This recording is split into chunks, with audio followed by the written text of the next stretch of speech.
안녕하세요. 인강드림의 부동산학 개론을 담당하는 박상우입니다. 여러분 반갑습니다. 그래서 이제 그 34회죠, 이제. 이 34회 대비 공인중개사 과정에서 이제 부동산학 개론을 이제 입문 강의 시작하겠습니다. 그래서 이제 여러분들이 이 공부가 어떻고 이런 거는 이제 여러분들이 이제 뭐 다 알고 계시니까 제가 이제 그 생략을 하고요. 아시다시피 이제 총 6과목 아닙니까? 근데 6과목인데 일단 잠깐만 좀 소개를 하면 일단 1차죠. 1차에서 이제 부동산학 개론과 그 다음에 여러분들이 민법을 배운단 말이죠. 그래서 이제 어떻게든지 그 1차를 넘겨야 되겠죠. 이건 이제 시험이 어떻고 이런 거는 뭐 여러분 다 아시니까 다 생략하겠습니다. 그런데 이제 2차도 있고 1차, 2차가 있는데 전부 다 뭐요? 이렇게 나머지가 법 과목입니다. 법률이에요. 그러면 법이 아닌 과목이 이 부동산학 개론 이것만 법이 아닙니다. 이게 말하면 이게 학문입니다. 학문이고 그 다음에 이제 여러분 아시다시피 계산 문제가 나옵니다. 그러니까 따라서 이제 계산 문제가 뭐 다른 과목에서도 물론 나오는데요. 이제 우리가 이 계산 문제가 부동산학 개론에서 비중이 큽니다.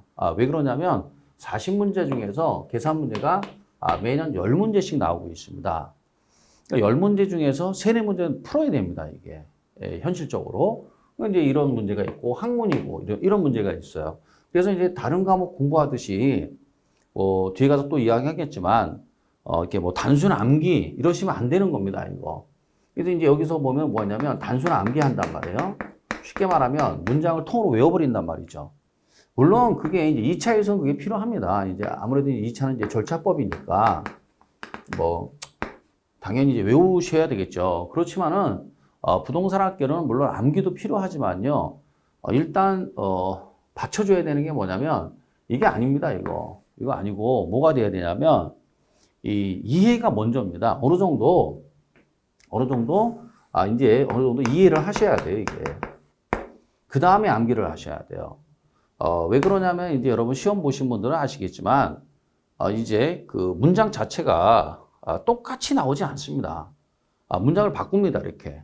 수시로. 왜냐하면 이제 법은 문장을 바꿀 수가 없습니다. 법이기 때문에. 그렇지만 이건 학문이기 때문에 얼마든지 바꿀 수가 있어요. 그러면 이제 외운 대로 안 나오니까 당황하는 거죠, 이제. 그래서 수강생분들이 아주 힘들어하는 과목입니다. 이 과목이. 뒤로 가면 갈수록 이제 여러분들을 괴롭혀요, 이게. 그래서 그런 일들이 이제 벌써 계속 발생하고 있습니다. 이유는 뭐냐면 마치 2차 공부하듯 단순 암기해서 그렇습니다. 그래서 이제 제가 수업을 할 때 일단 이해 먼저로 위주로 강의를 합니다. 그 다음에 암기는 뒤에 가서 하시면 됩니다. 그러니까 이렇게 외우는 거는 뒤에 가서 하는 거고 일단 이해부터 하셔야 돼요. 그래서 이해라는 게 무슨 어떻게 심오하게 이해하는 게 아니고 그냥 단순하게 아주 간단하게 이 모형이 어떤 것을 설명하는 거고 무엇을 이제 의미하는지 정도는 알고 이제 하셔야 되는 겁니다. 그걸 알고. 자, 좋습니다. 그래서 이제 당부 얘기를 했고요. 그 다음에 이제 바로, 자, 진도 나가겠습니다. 자, 그러면 이제 제일 먼저 나오는 게 부동산 학입니다. 이제 지금부터 얘기하는 게 이제 부동산 학문이라는 건데요. 이 부동산 학은 원래 미국 학문입니다, 여러분. 미국 학문이고 우리가 배우는 모든 내용이 영어로 되어 있는 걸 한글로 다 번역을 한 겁니다. 그러다 보니까 용어의 통일이 안 이루어져 있어요. 그러니까 용어가 다양하게 있습니다. 그 이유는 뭐냐면은 전부 다 영어를 다 한글로 번역을 했기 때문에 그렇습니다. 그래서 처음에는 이제 가장 주된 용어 위주로 공부를 하시지만 나중에는 어떻게 해야 돼요? 파생되는 유사어 같은 거를 많이 알고 계셔야 됩니다. 왜냐하면 그렇지 않으면 문제를 못 풉니다. 그게. 그러니까 예를 들어서 이제 우리가 순영업소득이라는 게 있습니다. 순영업소득 또는 순소득, 순수익 이렇게 표현합니다. 예를 들어 가능총소득, 가능조소득 이렇게 표현합니다. 공실 또는 공실손실 상당액 이런 식으로요. 그러니까 따라서 처음에는 이제 주된 용어 중심으로 공부를 하지만 나중에는 어떻게 해야 돼요? 이게 다양한 용어를 같이 섭렵하셔야 됩니다. 그래야 쉽게 이제 문제풀이가 가능합니다. 그거 이제 알고 계셔야 돼요. 자, 그래서 이제 바로 이제 시작을 하겠습니다. 자, 그러면 이제 도대체 부동산학이라는 것은 어떤 학문이냐 이거죠. 그래서 이 부동산학의 사실 아버지라 할까요? 부동산학의 사실 아버지는 경제학입니다. 경제학자들이 이제 앞으로 굉장히 많이 나옵니다. 그 이유는 뭐냐면 경제학이 부동산학의 아버지이기 때문에 그래요. 그래서 이 경제학에서 파생돼서 나온 게 바로 부동산학입니다. 그래서 이제 요거는 알고 계시고, 그래서 이제 만약에 이제 미시경제학 정도 또는 경제학 원론 정도 공부한 분들은 부동산학계는 굉장히 쉽습니다. 이게 그 이유는 이제 이런 배경 때문에 그렇습니다. 자, 부동산학이란 이제 양거로 1번 나왔죠. 정의인데 이거 외우시는 게 아니고요. 이렇구나 정도 이렇게 알고 가시면 되는 겁니다. 부동산학이란 부동산 활동이라는 단어가 나왔습니다. 이제 부동산 활동이 중요한 단어예요. 이 부동산 활동이라는 단어가 나오고 그 활동의 능률화의 원리 및 그 응용 기술을 개척하는 종합 응용 과학이다. 이렇게 되어 있습니다. 그러면서 능률화라는 말이 나오고 맨 끝에 종합 응용 과학이다. 이렇게 되어 있습니다. 그 다음에 좀 양거리 2번에 보시면 종합 응용 무슨 과학이래요? 사회과학이다. 이렇게 되어 있습니다. 그러니까 따라서 부동산학은 학문의 분류상 종합과학이고 응용과학이고 그 다음에 사회과학입니다. 그래서 이렇게 학문의 분류를 나누고 있는데 그럼 여기에 보면 이제 일단 능률화가 뭐냐 이런 얘기죠. 능률화라는 게 뭐냐면은 이거는 이제 1번씩 표현이 되는 거고 이 정의가 이제 1970년대 그때 당시에 이제 일본에서 학위를 받으신 분이 일본의 정의를 이제 그대로 이제 차용을 한 건데요. 그러다 보니까 이제 일본식 표현이죠. 능률화라는 말은 요즘 쓰지 않죠. 뭐라고 쓰죠? 효, 율, 성이다 이런 말을 쓰는 거죠. 최근에는. 그러니까 따라서 이제 결국은 부동산학이란 부동산 활동의 효율성을 달성할 수 있게끔 지지 기반을 부동산 활동의 주체에게 어떤 이론을 제시해주는 종합과학이고 응용과학이고 사회과학이다 이런 뜻입니다. 굉장히 좀 난해하죠. 자, 그러면 이제 부동산 활동이 뭐냐 이걸 봐야 되는데 자 이제 밑에 좀 보겠습니다. 부동산 활동을. 자, 조금 내려가면 이 부동산 활동에는 자, 이제 우리가 이 부동산 활동이라는 게 이렇게 우리가 정의를 하고 있어요. 좀 볼까요? 좀 지우고 보겠습니다. 자, 그럼 이제 부동산 활동이 나왔는데 부동산 활동이 외우는 게 아닙니다. 자, 부동산 활동은 크게 이렇게 세 가지로 나누고 있습니다. 그래서 이제 의사결정 분야, 결정 지원 분야, 그 다음에 정부 이렇게 세 가지로 나누고 있습니다. 자, 그러면 이제 이 부동산 활동이라는 게 뭐냐 이런 얘기죠. 그러면 이제 여러분 부동산은 뭐 다 아시는 내용 아니에요?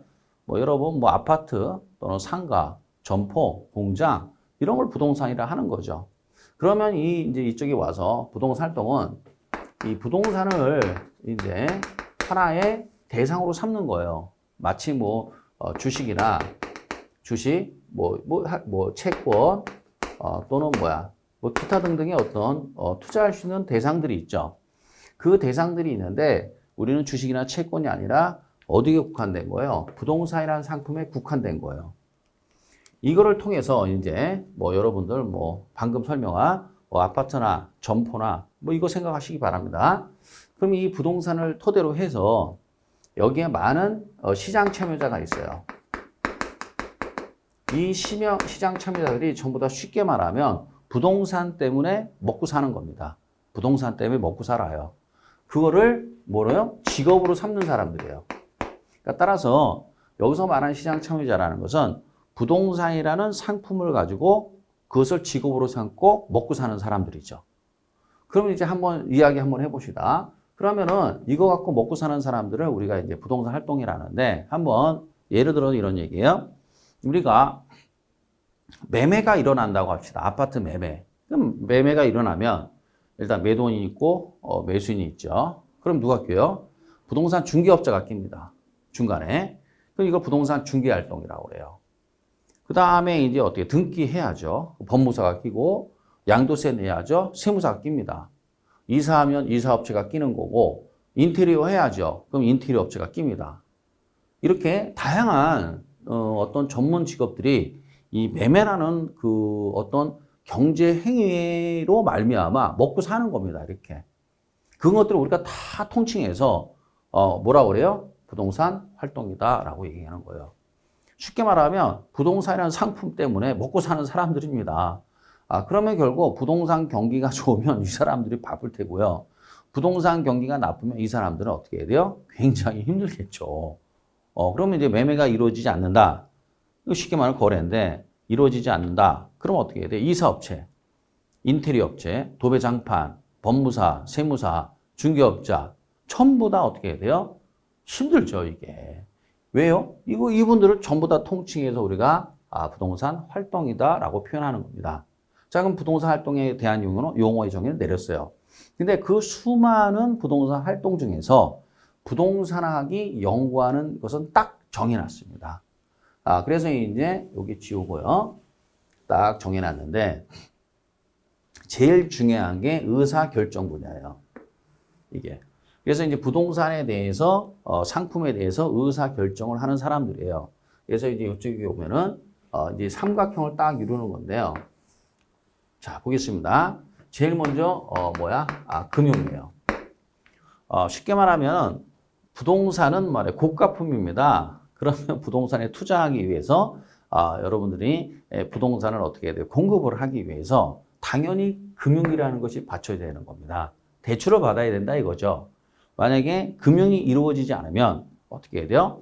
부동산은 투자할 수도 없고 개발할 수도 없습니다. 그래서 우리가 금융론을 뒤에 가서 배웁니다. 그러니까 따라서 금융이라는 중요한 것이 있어요. 그래서 지금 어떻습니까?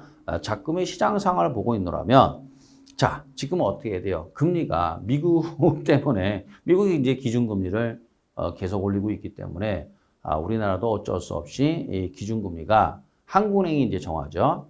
한국은행에서 결정하는 그 기준금리가 2%대, 1%대에서 2%, 지금은 3%대까지 됐죠.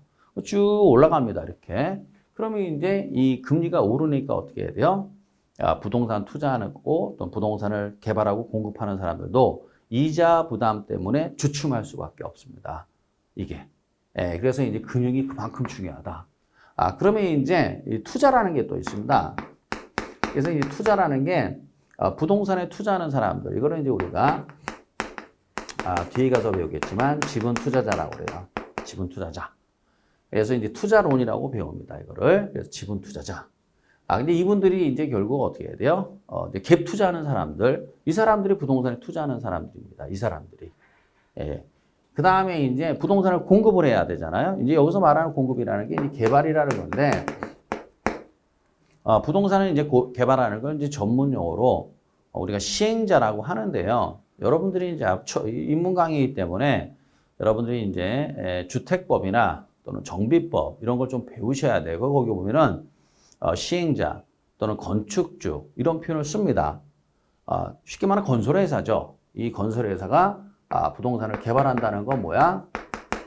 공급한다는 얘기예요. 이 사람들이 있단 말이에요. 그래서 우리가 개발론이라 하죠.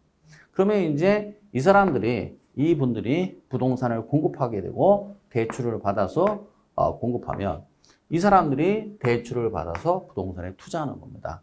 이 3자가 가장 중요한 부동산 시장의 참여자고, 부동산학은 이 3자를 연구한 학문이라고 해도 과언이 아닙니다. 그래서 이 3자를 연구하는 거죠. 그래서 우리가 투자론, 개발론, 금융론 해서 배우고, 이렇게 해서 이제 시장이 돌아갑니다.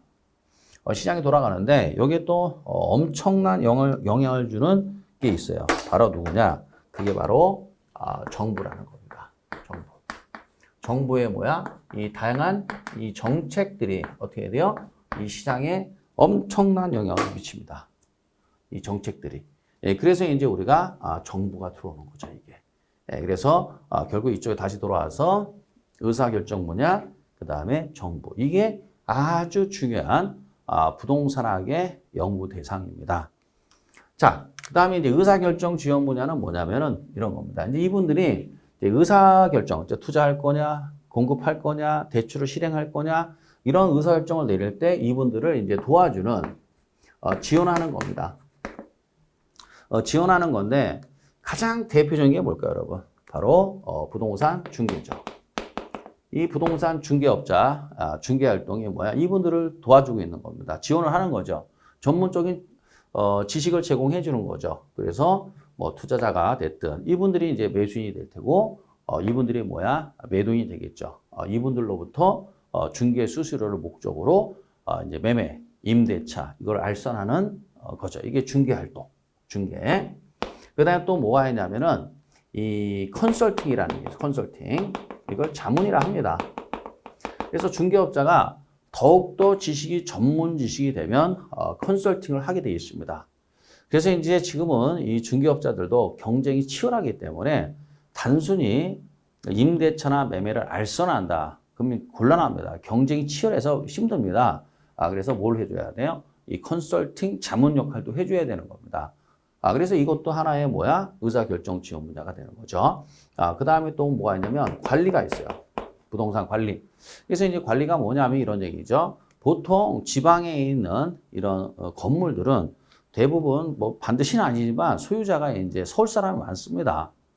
또는 이제 이 건물주가 직접 임차인을 관리하고 이 부동산 뭐 상가나 이런 게 되겠죠. 이것을 관리한다는 게 쉬운 일이 아닙니다.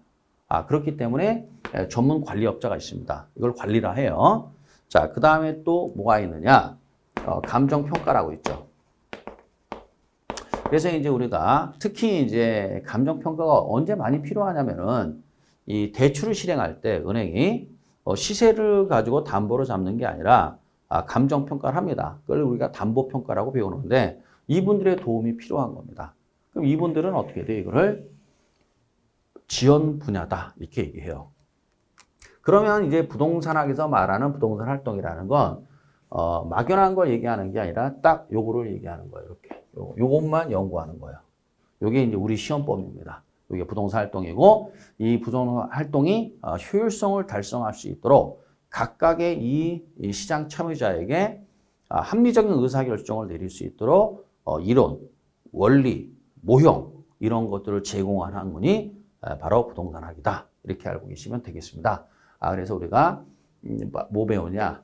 부동산 투자론, 그 다음 부동산 금융론, 부동산 개발론을 배웁니다. 제일 많이 여기서 이제 몇 문제가 나오냐면 7문제, 40문제 중에서 7문제가 투자론에서 나오고 있습니다. 자, 금융론에서 몇 문제가 나오냐? 4문제에서 5문제가 나오고 있습니다. 그 다음 개발론에서 한 3문제가 나옵니다. 그 다음에 중개론에서는 이제 부동산 중개론은 여러분들이 그 공인중개사법을 배우시기 때문에 우선 시험범위에서 빠졌고 컨설팅도 이제 빠졌습니다. 이게 빠지고 관리론에서 한 문제 정도, 마케팅이라는 게 있는데 그것도 한 문제 정도 나오고 감정평가론에서 한 7문제가 나오고 그 다음에 정부 정책론에서 한 5문제가 나옵니다. 이렇게 문제 수가 이렇게 정해져 있습니다.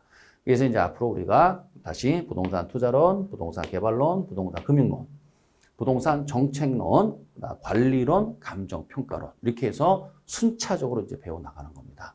자, 그래서 이제 우리가 말한 이 부동산 활동이라는 것은 방금 설명했고 이 부동산 활동이 자, 봅시다. 이 부동산 활동이 어떻게 해야 돼요? 지울게요. 자, 어떻게 해야 돼? 여기 보시고 그 부동산 활동의 어떤 효율, 능률을 달성하기 위해서 그 이론, 원리, 모형을 제공해주는 종합 과학이고 응용과학이고 사회과학이다. 이렇게 알고 계시면 되겠어요. 자, 그 다음에 양가로 2번에는 이제 다양한 내용이 나왔는데 다 비슷비슷한 내용들입니다. 1번, 2번, 3번 다 비슷한 내용들인데 여기 이제 2번에 보면 법률적, 경제적, 기술적 이런 표현이 나오는데 여기 이제 복합 개념이라는 겁니다. 바로 배울 거예요. 그래서 우리가 소위 이제 매물이라는 말을 써요. 여러분들 이제 여러분들이 이제 중개업을 하시지 않습니까? 그 중개업을 하게 되면 매물장, 매물 분석 이런 단어를 씁니다. 그래서 이제 매물이라는 단어를 써요. 그럼 이 매물을 중개업자가 중개를 하기에 앞서서 당연히 매물 분석을 하는 겁니다. 그래서 그 부분에 대해서 이제 그 매수인에게 또는 임차인에게 설명을 해줘야 된단 말이죠. 설명할 때 어떻게 분석을 하느냐? 당연히 기술적, 법률적, 경제적 측면에서 분석을 합니다. 그래서 이제 분석한 내용을 이제 임차인이나 매수인에게 설명을 해야 되죠. 이 설명을 해야 되는 겁니다. 그때 이제 이 복합 개념의 논리로 이제 매물을 분석을 하죠. 좀 이따 설명할게요. 자, 그래서 이제 지우고. 자, 그래서 이제 우리가, 부동산학이라는 게 이런 거구나. 이게 되는 거고요. 자, 그 다음에 이제, 이제 뭐가 나왔느냐. 이제, 능률성이라는 게 뭐냐. 능률성이라는 게 효율성이라고 아까 이야기했고요. 한마디로, 부동산의 경제적 가치를 극대화하는 건데, 쉽게 말하면은, 아주 쉽게 얘기하면 이런 얘기죠. 예를 들어서, 100원 주고 사서 200원짜리로 만들겠다 이거죠. 아주 쉽게 말하면. 그래서 이제, 예를 들어서, 점포를 또는 땅을 100원 주고 사서 200원짜리로 만들겠다 이거예요. 이렇게 200원짜리 만들기 위해서 그냥 이거를 막무가내로 하는 건 아니잖아요. 그래서 이걸 과학적으로 이제, 어떻게 해야 돼요? 달성할 수 있게끔, 이제 제공하는 거죠. 부동산학이. 이렇게 간단하게 생각하시면 되겠고, 1번, 2번, 3번은 지금 이제 설명하면 못 알아듣습니다. 그러니까 어느 정도 공부가 되면은, 예컨대 여러분들이, 이제 기본서 강의를 합니다. 기본 강의를 하고 난 다음에 한 바퀴 돌고, 그 다음에 보면 다 이해됩니다.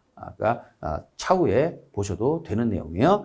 그리고 앞으로 계속해서 이제 어떤 단어가 나올 거냐면요. 이 최유효 이용 또는 최고 최선의 이용이라는 말이 나옵니다. 앞으로. 그래서 이제 결국, 이제 효율성, 부동산의 효율성 하면 뭐야? 최유효 이용입니다. 또는 최고 최선의 이용. 그래서 이제 같은 말입니다, 여러분. 우리가 이제 용어가, 어떻게 되냐면, 또 highest and best use입니다. 이거는 이제, 영어인데, 이거를 이제 번역하기를, 최고 최선의 이용 또는 최유효 이용이라고 번역을 했습니다. 그러니까 어느 걸 써도 무방을 한데요. 주로 많이 쓰는 건 최유효 이용입니다. 이거 많이 씁니다. 이렇게. 그럼 이제 이게 무슨 말이냐? 간단히 설명하고 넘어갈게요. 지금 쭉 설명하는 거 여러분 외우는 거 아닙니다. 용어가 이렇구나. 그러니까 인문 강의할 때는 부동산학이 어떤 과목, 학문이고 용어는 어떻게 용어가 뭐고 이 정도만 알고 계시면 성공입니다. 공부하자마자 막 문제 풀고 답을 맞추려고 하면 안 되는 겁니다. 그거는 암기 과목은 그렇게 해도 됩니다. 그냥 외우고 맞추고. 근데 이거는 암기 과목이 아닙니다, 여러분. 그러니까 어느 정도 문제를 처음부터 맞추려고 하지 마시고요. 처음서부터 끝까지 내용을 좀 보고 전체적인 내용을 보고 차후에 내년 봄쯤 가서 문제를 풀면 됩니다. 그러니까 당분간은 이제 동그라미 X 정도만 합니다. 그 다음에 이제 어느 정도 되면 이제 오지선다형으로 넘어가니까 그때까지 좀 참고 전체적인 내용을 보는데 또는 용어의 의미를 아는데 주안점을 두시기 바랍니다. 조급하게 서두르지 마시고. 자, 그러면 이제 유용이 뭐냐? 이런 얘기예요. 자, 아주 쉽게 얘기해서 이런 얘기입니다. 이 주어진 이 점포가 있다 이거예요. 이 값이 뭡니까? 이게 이제 건물주란 말이죠. 임대인이죠, 임대인. 자, 그러면 이제 을, 병, 정이 있습니다. 자, 그러면 이제 을, 병, 정이 이게 이제 세입자, 임차인이란 말이에요. 그럼 임차인이 어떻게 해야 돼요? 여기에 입주해서 장사를 할 거 아닙니까? 그러면 이제 딴 게 없어요. 자, 간단하게 얘기해서 이런 얘기. 갑의 입장에서는 이제 법이 허용하는 범위 내에서 을이 됐든 병이 됐든 정이 됐든 누가 와서 장사하는지 관심이 없습니다. 여러분 아시다시피 갑의 입장에선 뭐냐? 임대료 잘 내고 임대료만 많이 내면 되는 거예요. 뭐가 됐든 뭐가 따지겠습니까? 법 테두리 내에서 하는 건데. 따라서 일반적으로 다른 조건이 일정하다면 갑의 입장에선 뭐야? 니네들 셋 중에 알아서 임대료 많이 내는 사람한테 나는 이 점포를 빌려주겠다. 그 얘기죠. 그랬더니 을은 뭐야? 월세를 100만 원을 내고, 그죠? 월세를. 여기는 뭐야? 월세를 뭐야? 70만 원 낼 수 있다. 여기는 월세를 뭐야? 예를 들어 월세를 50만 원 낼 수 있다. 이렇게 이야기하는 겁니다. 그러면 당연히 거의 뭐야? 건물주는 뭐요? 누굴 택합니까? 을을 택하겠죠. 왜? 월세를 100만 원씩 낼 수 있으니까. 그리고 이제 을이 100만 원의 월세를 매달 내기 위해서는 장사를 해야 되잖아요. 그럼 이거 뭘 선택할까요? 업종을 선택하죠. 업종. 어떤 업종으로 장사를 할 거냐. 이건 갑이 선택하는 게 아니라 을이 선택하는 거예요. 네가 알아서 하는 거죠. 그래서 여기다가 뭐야? 을이 편의점을 해서 임대료 잘 내고 있답니다. 임대료 잘 내고 주구장창 임대료 잘 내고 있고 장사 잘하고 있대요. 그러면 이 점포의 최유효용은 뭐야? 편의점입니다. 이게 최유효용이라는 거예요. 그럼 상대적으로 병이나 정에 비해서 동일한 내용이지만 더 부가가치를 올리고 있잖아요. 누가? 을이. 그래서 대부분 이제 망하지 않고 길을 가시다 보면 점포들이 망하지 않고 몇 년 동안 주구장창 이렇게 그 용도로 장사하고 있다. 그럼 그 부동산의 최유효용입니다. 그게 바로. 이게. 그렇지 않으면 어떻게 해야 돼? 임대를 낼 수 없기 때문에 망합니다. 그러니까 우리가 뭐라고 그래요? 최유효이용이라고 그래요. 그래서 이런 것들을 뒤에 가서 조금 더 유식하게 좀 배우는데 이걸 뒤에 가서 뭐라고 그래요? 입지 경쟁이라고 해요. 예전에 입지 경쟁이라 해서 가장 대표적인 게 알론소의 입찰지대입니다.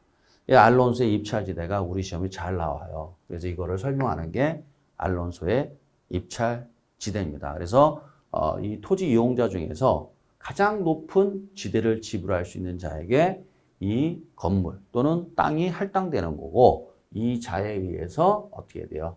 이 부동산의 용도가 결정되고 그 용도를 우리가 뭐라고 그래요? 최유효이용이라 한다. 이렇게 나중에 뒤에 가서 세밀하게 배울 겁니다. 자, 됐습니다. 자, 그 다음에 이제 결국 이제 좀 그림이 그려지십니까?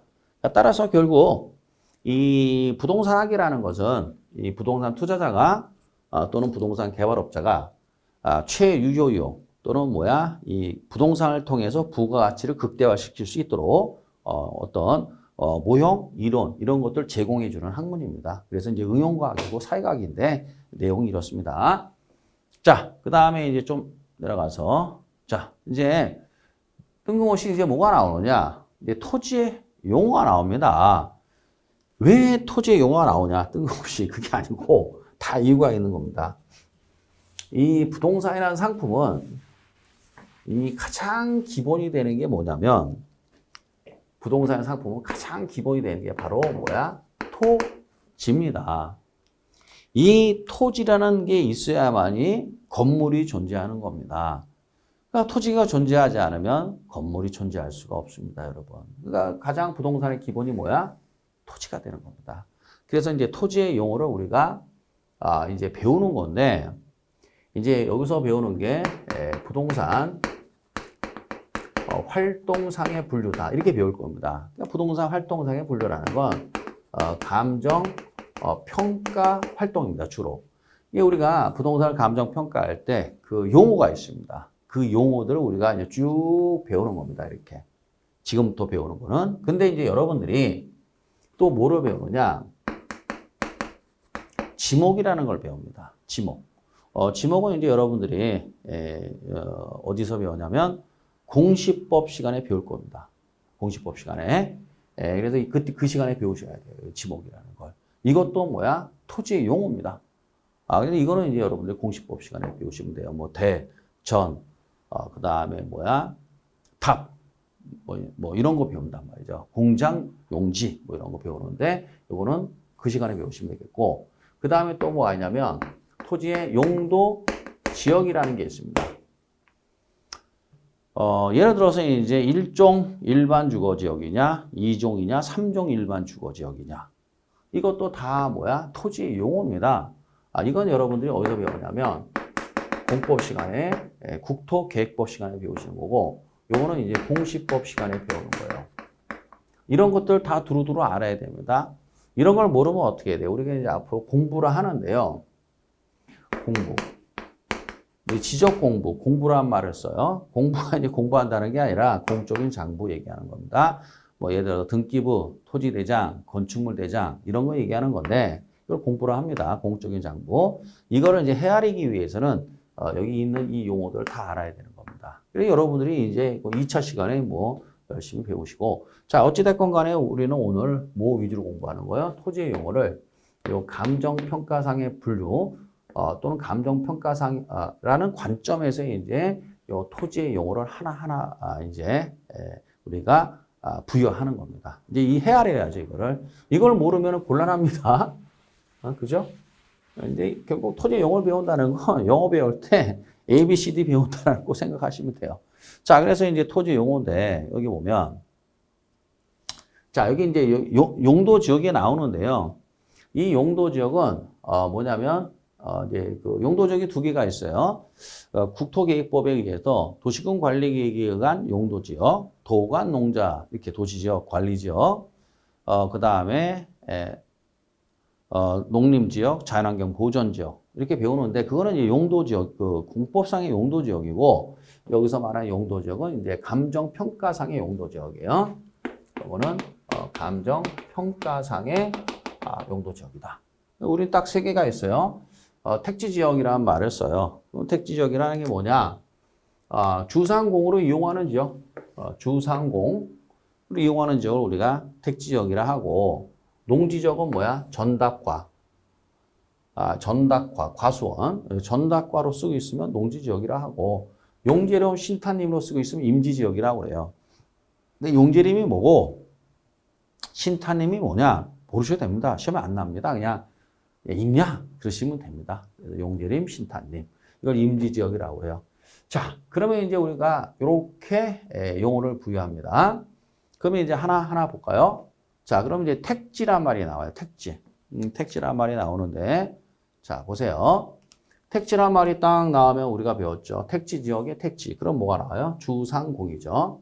주거용, 상업용, 공업용 등의 용도로 등이 있습니다. 왜냐하면 이 건축물의 용도가 주거용, 상업용, 공업용만 있는 건 아니지 않습니까? 특수목적용 부동산이 있단 말이에요.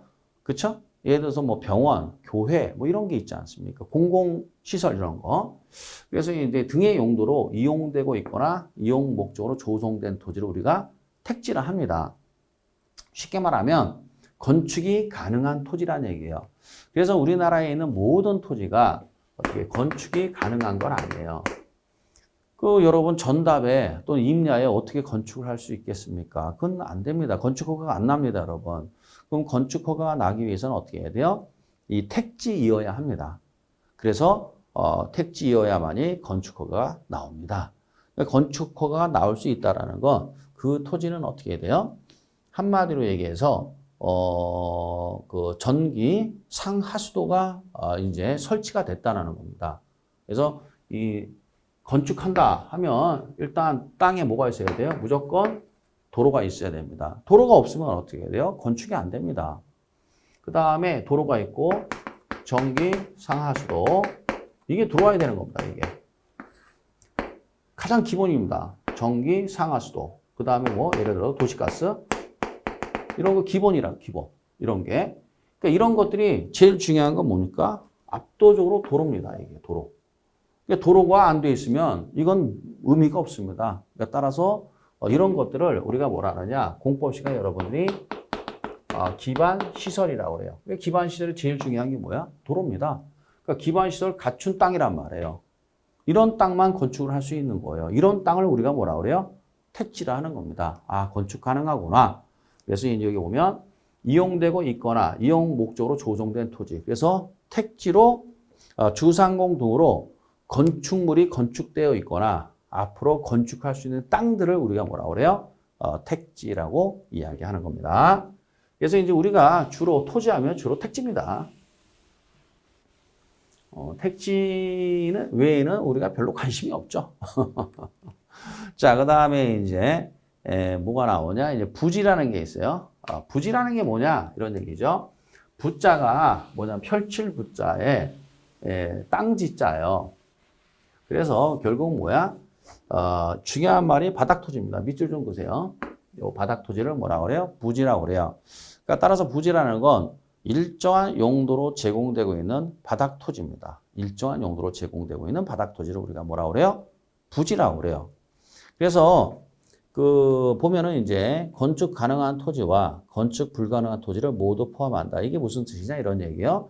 뭐 상가 부지 또는 예를 들어서 아파트 부지, 공장 부지, 학교 부지 이런 말을 씁니다. 그러니까 이런 것들은 전부 다 건축을 할 수 있다는 얘기죠. 그 바닥 토지니까.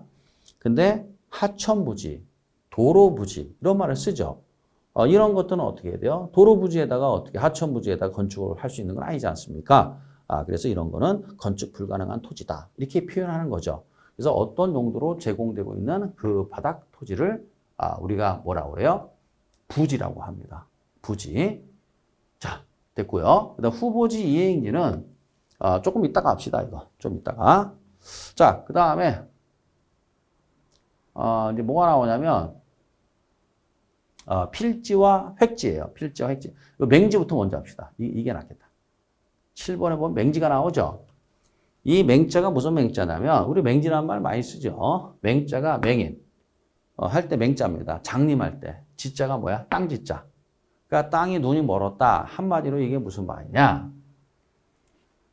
한마디로 도로가 접속돼 있지 않다. 그 얘기. 도로하고 붙어 있지 않다는 얘기예요. 이게. 그러면 이거는 뭐야? 땅에 도로가 없다는 얘기예요. 그럼 이걸 맹지라 합니다. 그럼 이거는 어떻게 해야 돼요? 똥값입니다. 한마디로 얘기해서. 이거는. 그래서 따라서 이걸 맹지 감가라 하는데 맹지란 말 많이 들어보셨죠? 이제 맹지가 이제 이거예요. 예컨대 이런 얘기예요. 이렇게 도로가 이렇게 있는데 여기는 갑땅이고 이렇게 그 다음에 요만큼이 을땅이다 이거죠. 그 다음에 나머지는 병땅이고 이렇게 여기 또 도로가 이렇게 있다 이렇게 얘기해요. 그러면 이제 갑땅과 병땅 사이에 뭐가 있어요? 을땅이 있는 거죠. 이렇게. 그럼 요 땅은 어떻게 해야 돼요? 요 땅은 도로와 접한 면이 없죠. 갑땅은 도로와 접했죠. 병땅도 도로와 접했죠. 이게 도로면. 그렇죠? 그럼 이런 땅을 우리가 뭐라고 그래요? 맹지라고 그래요. 맹지. 그래서 타인 토지에 둘러싸여 도로의 어떤 접속면도 갖지 못하는 토지를 맹지라 하죠. 그러니까 따라서 이 맹지가 이게 여기 만약에 이건 아무래도 뭐 지목이 대가 됐든 또는 뭐가 됐든 이 땅은 건축을 못 해요. 건축허가 나지 않습니다.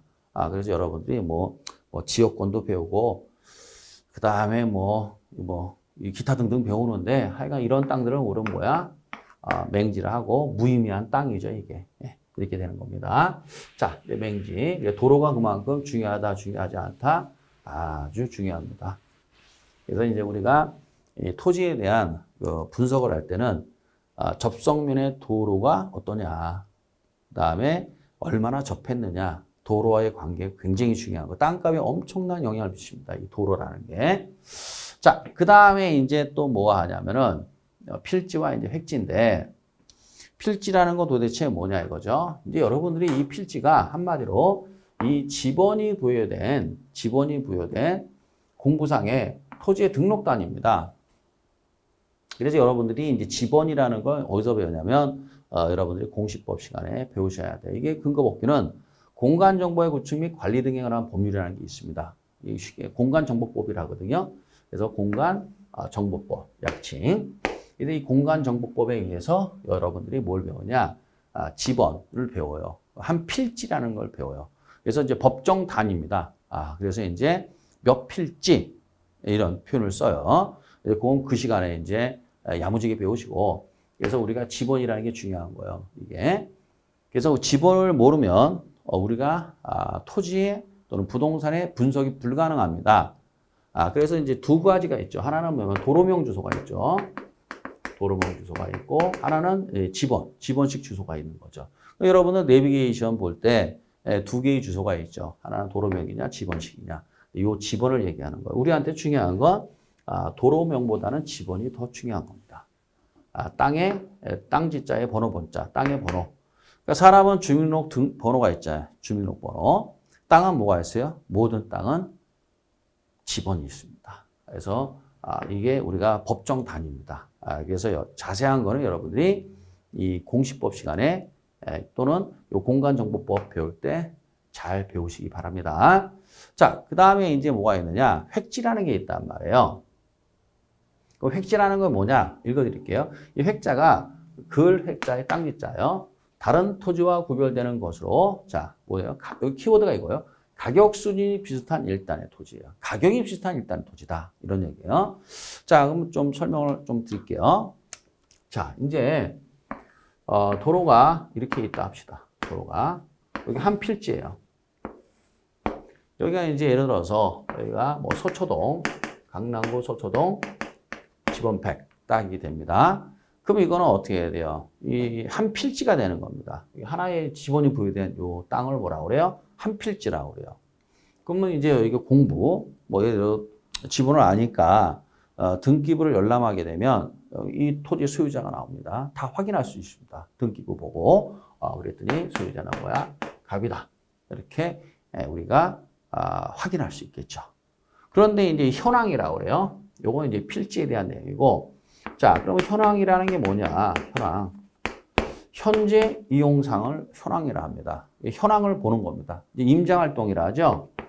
이거 임장활동이라고 우리 이제 배우겠지만, 임장이라는 건 임한다, 장소에. 이런 뜻입니다. 장소에 간단 말이에요, 우리가. 그래서 이제 실지조사한다. 그런 얘기죠. 실지조사한다. 또는 뭐라 그래요? 현장 답사한다. 현장 답사한다, 실지조사한다라는 걸 우리는 임장이라 해요. 염장이 아니라 임장입니다.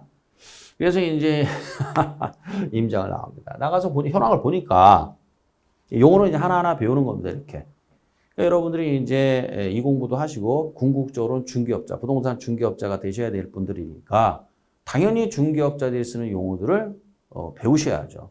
그 전문 용어를 모른다는 건 시험도 못 보는 거고 봐봐야 점수도 안 나올 테고 그 다음에 중개업자라서 자격이 없는 거죠, 여러분. 자, 그래서 이제 이 용어들을 입에 붙여야 돼요, 자꾸만. 자, 그러면 현황, 자, 임장 또는 현장 답사, 실질조사 나갔는데 임장 나갔다 그럽니다. 나가서 보니까 어떻게 해야 돼요? 앞부분은 주유소로 쓰고 있고 뒷부분은 창고로 쓰고 있더라. 이럴 수도 있잖아요. 그러면 당연히 주유소 땅값이 비싼 거예요, 여러분. 주유소 이거 허가받기도 어렵습니다. 창고야 뭐 당연히 똥값이겠죠, 이렇게. 그러면 하나의 필지죠. 1필지에 벌써 요만큼의 가격과 요만큼의 가격이 다르죠. 그렇죠? 그럼 요거를 하나하나를 뭐라 그래요? 획지라고 그래요. 획지. 그래서 가격 순위 비슷한 일단의 땅덩어리를 뭐라 그래요? 획지라는 거죠. 이렇게. 그럼 결국 한 필지에 두 개 획지가 있는 거죠, 지금. 뭐, 2개가 될 수도 있고, 3개가 될 수도 있고, 뭐, 하나가 될 수도 있고. 그거는 뭐, 현황 보고 알아야 되는 거지, 공부상을 보고 판단 못 하는 거죠. 가서 봐야 되니까. 그래서, 여기서 획지. 키워드가 뭐예요, 여러분? 키워드는 가격 순위 비슷한 일단의 토지를 획지라 하고, 시험에는 이제 필지, 획지 이거 잘 냅니다.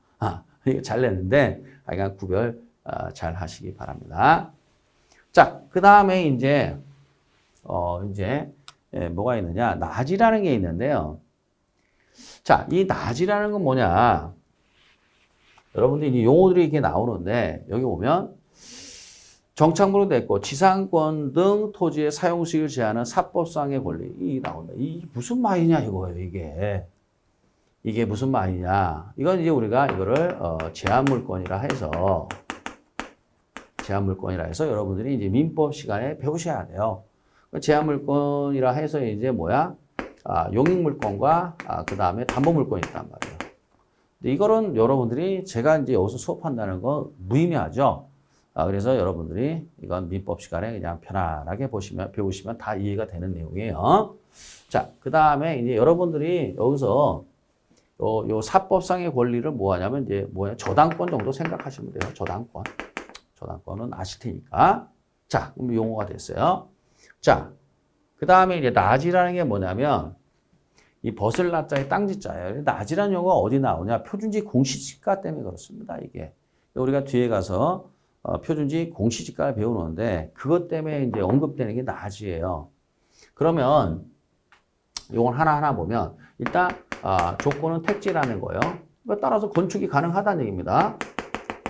건축이 가능한데 이 땅이 이제 서초동 집원 100이다 라고 합시다. 건축이 가능한데 토지에 건물이나 그 밖에 정착물이 없고 그렇죠. 맨 땅이라는 얘기예요. 한마디로 맨 땅이다. 택지인데 맨 땅이다. 건물이 없다 이거죠. 그 다음에 지상권 등 토지의 사용식을 제한하는 사법상의 권리가 설정되어 있지 아니한 토지. 그러니까 택지이면서 또는 건물이 이렇게 없고, 그죠? 그 다음에 사법상의 제한, 사적 제한이라 하는데 이 사적 제한이 설정되어 있지 않다. 사적 제한이 설정되어 있지 않다. 다시 말하면 등기부 을구를 보니까 을구 또 알아들으시려나 모르겠네요. 쉽게 말하면 깔끔하다 이거죠. 여기 저당권이라든가 지상권 이런 게 설정되어 있지 않다. 쉽게 말하면 깨끗하다. 이런 말을 쓰더라고요. 깨끗하다, 깔끔하다. 이런 땅을 우리가 뭐라고 그래요? 나지라 하고 특히 지목이 대인 경우가 있어요. 대. 지목이 대. 이때를 우리가 나대지다. 이런 말을 씁니다. 나대지다. 이렇게 용어의 정의를 내리시면 돼요. 근데 이거의 반대말이 뭐냐면 뒤에 나오는데 반대말이 건부지예요. 건부지. 건물에 부속된 땅을 뭐라고 그래요? 건부지. 그럼 대부분 보면 보세요. 대부분 보면 자 이렇게 건물이 다 있죠. 건물이 있죠. 건물이 있는 땅을 우리가 뭐라고 그래요? 건물에 부속된 땅, 건부지를 하고 그 다음에 요 건부지를 어떻게 해야 돼요? 자 보세요. 철거를 합니다. 그 맨 땅으로 만들어요. 맨 땅으로 만들면 뭐가 돼요? 나지가 되는 겁니다. 그래서 나지의 반대말은 건부지고 건부지를 철거하면 나지가 되고 근데 맨 땅이라고 해서 무조건 나지가 아니라 사적 제한이 없어야 돼요. 깔끔하다 이거죠. 이 깔끔한 땅을 나지라 하고 그 다음에 특히 지목이 대이면 그 땅을 우리가 나대지라 한다. 정도 이렇게 알고 계시면 되겠어요. 그러면 이제 자 해서 이제 제가 나지까지 설명했는데요. 이제 좀 잠시 쉬었다가 다음 시간에 또 이어서 설명하도록 하겠습니다.